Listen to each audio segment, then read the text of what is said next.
release came out in the SEC filing.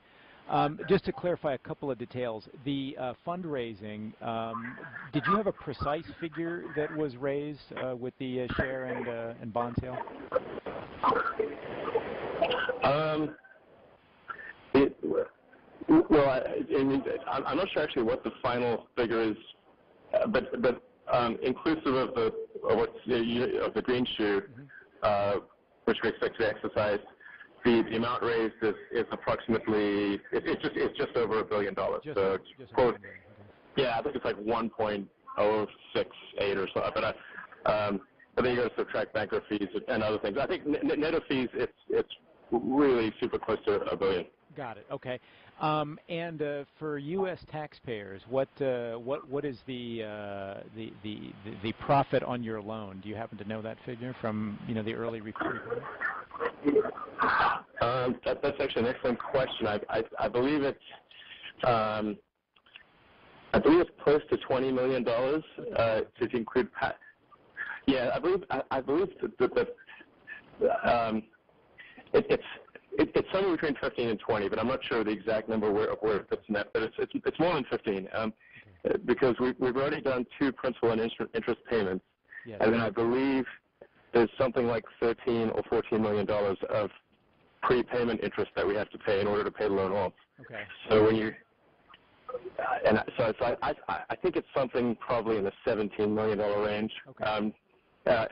We could try to get a precise number for you, but that's that's pretty give or take $1 million approximately correct. Okay.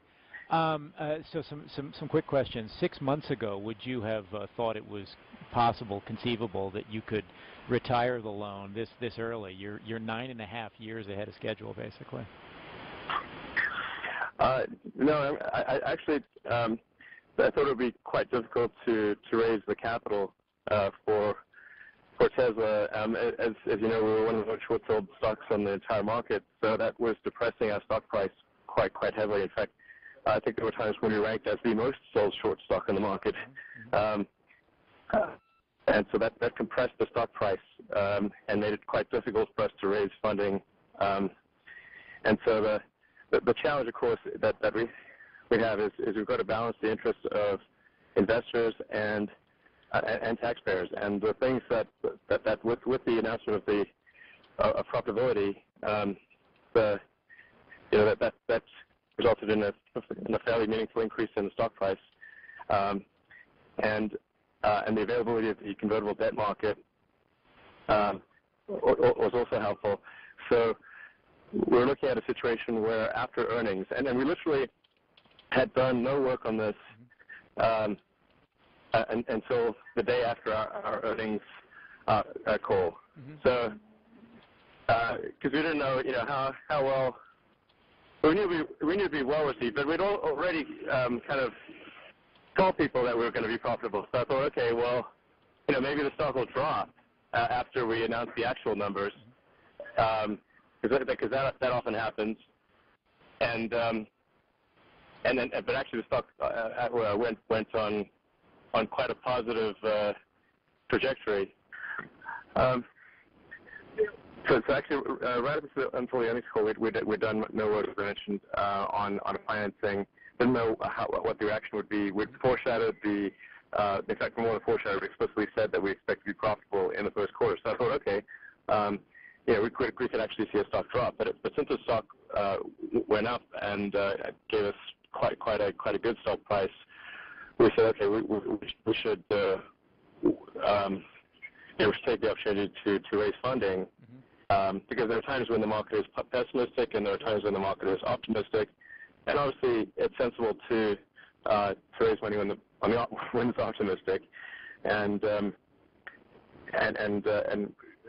even then we weren't sure what the appetite would be for Tesla equity or convertible notes, and so we worked through the weekend and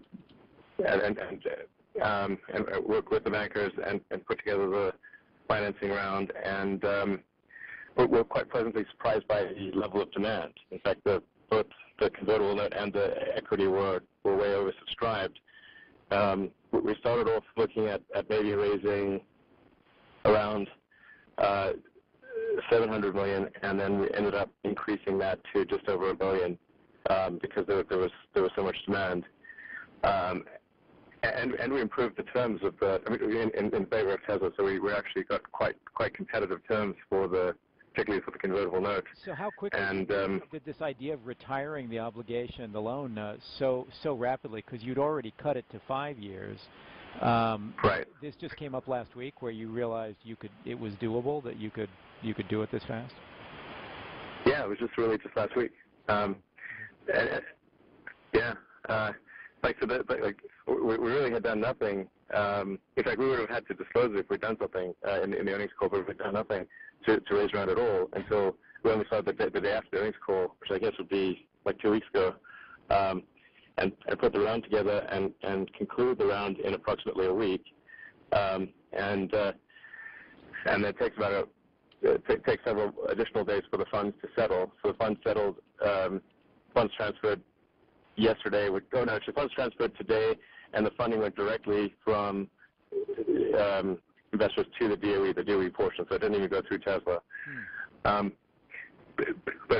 even as late as last week, we weren't sure whether there would be enough demand for the Tesla common equity and convert it to pay off the DOE loan.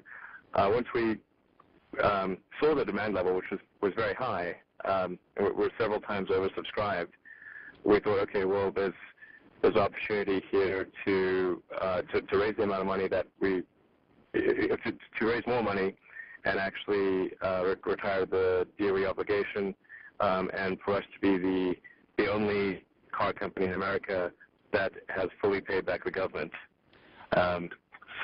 Tell me, at this point, now, because of this very rapid change of circumstances, we talked at the beginning of the month prior to earnings, prior to all this, and it seems so much has changed now in 3 weeks. Are you feeling at this point a little freer, a little more flexible now that this particular obligation is past the company? Yeah, I do feel as though it is a weight off our chest. So we did get criticized quite a lot for taking government funding. I mean, even though the first several years of Tesla's life was exclusively privately funded, and in fact, mostly from me. And I put my last money into Tesla in late 2008 just to keep the company alive. So it was still a narrow thing. With some of the restrictions that were imposed on you, I mean, there were restrictions on your personal sale of stock. Obviously, you would have had to run business plans, strategic plans by the Energy Department, just at least for tacit approval, I assume.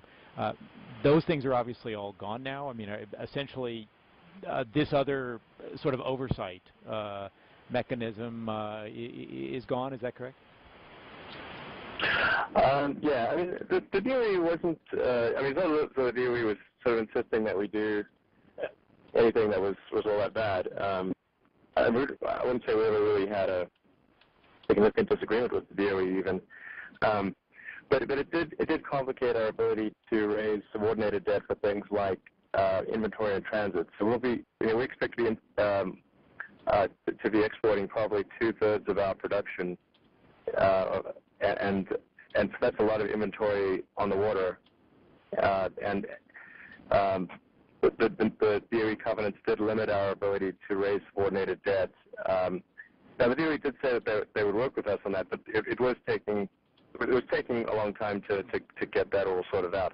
So it did give us some additional operational flexibility and agility, but I don't want to give the sense that the DOE was forcing us to do all sorts of bad things. That's not really the case.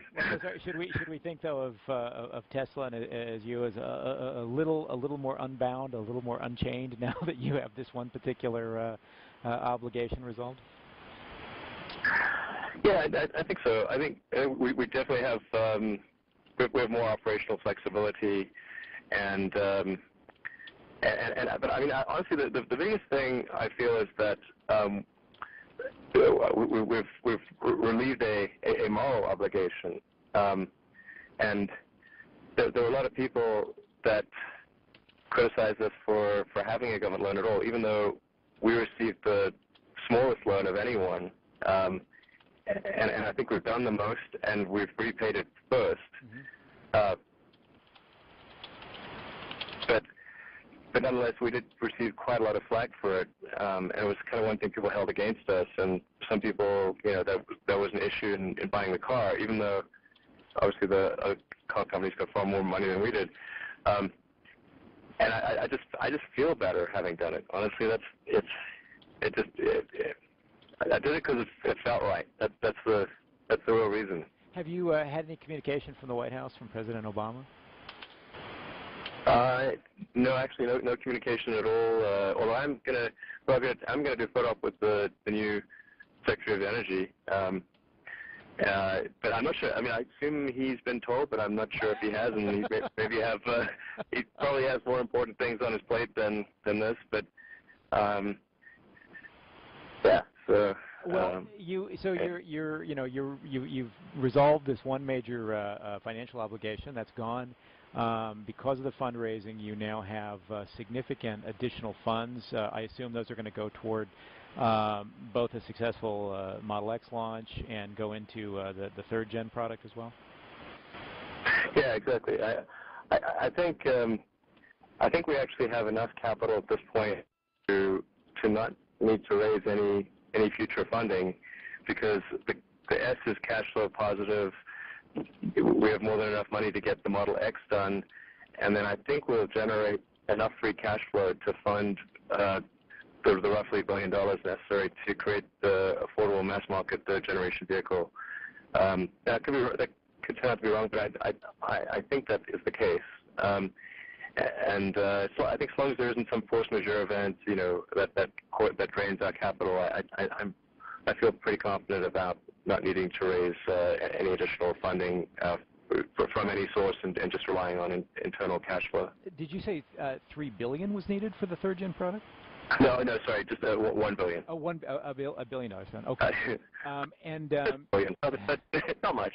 well, with this change in fortune though that's happened inside of a month in your cash position, your reserves, strategically, what changes for Tesla? Does anything significant change at this point in terms of the timetable you were already on? Well, I mean, there's probably a slight acceleration of things, but I don't want to promise anything, because I've always had a habit of maybe being too optimistic on time frames. Okay. So I'm trying to recalibrate myself to be more accurate. All right. A couple of quick things, because I know you're probably under a tight schedule here. Just to knock off a couple of things. Since we spoke, there has been some additional chatter in Silicon Valley and from different quarters that other companies should take a look at Tesla. And, Apple obviously comes to the top of a lot of lists. The number of articles I've read saying Apple should put some of their cash into you. Other companies come up. What do you make of those discussions along those lines? Is this something that is there anything to those suggestions, or is it just speculative talk? Well, I can say that we've not had any discussions with Apple. You can say that. Yeah, we've not had any discussions with Apple, and I mean, no. I mean, apart from working with them on, iPhone integration and stuff like that, we've had no financial discussions with them. But and how about Google? I mean, Tesla isn't looking to be acquired. The thing is that when I first started out, I had stated a very clear mission that we were on, which is to create a compelling mass market electric car, so a compelling, affordable car. And the way things are right now is that I think with the Model S, you've got a compelling car, but it's too expensive for most people. And then you got things like the Leaf, which is cheap, but it's not great. And what the world really needs is a great, affordable electric car. So I'm not going to let anything go. Doesn't matter what people offer. I'm not going to let anything go until I complete that mission. Great. And I know you probably have to get in and give that big check to the Energy Secretary. Right. But do you? Yeah, I know you've been asked about this on the Zuckerberg issue with the FWD. Is that something you can talk about? Why you decided not to continue participating with that organization? Well, I think that. I think the right way to accomplish political objectives is to argue an issue on the merits. I think we want a political system that is less cynical over time, not more. And even if one can play to the cynical elements of the political system, I don't think one should. At the end of the day, the people of the country will get the politicians they deserve, and they'll, whatever behavior we encourage, politicians, that is the behavior that they will have. So, I think we should insist on a less cynical political system, and not do anything that would encourage it to be more so. Okay. Interesting stuff. How are you feeling today? Just fairly upbeat, I would assume? Yeah, I feel pretty good. I'm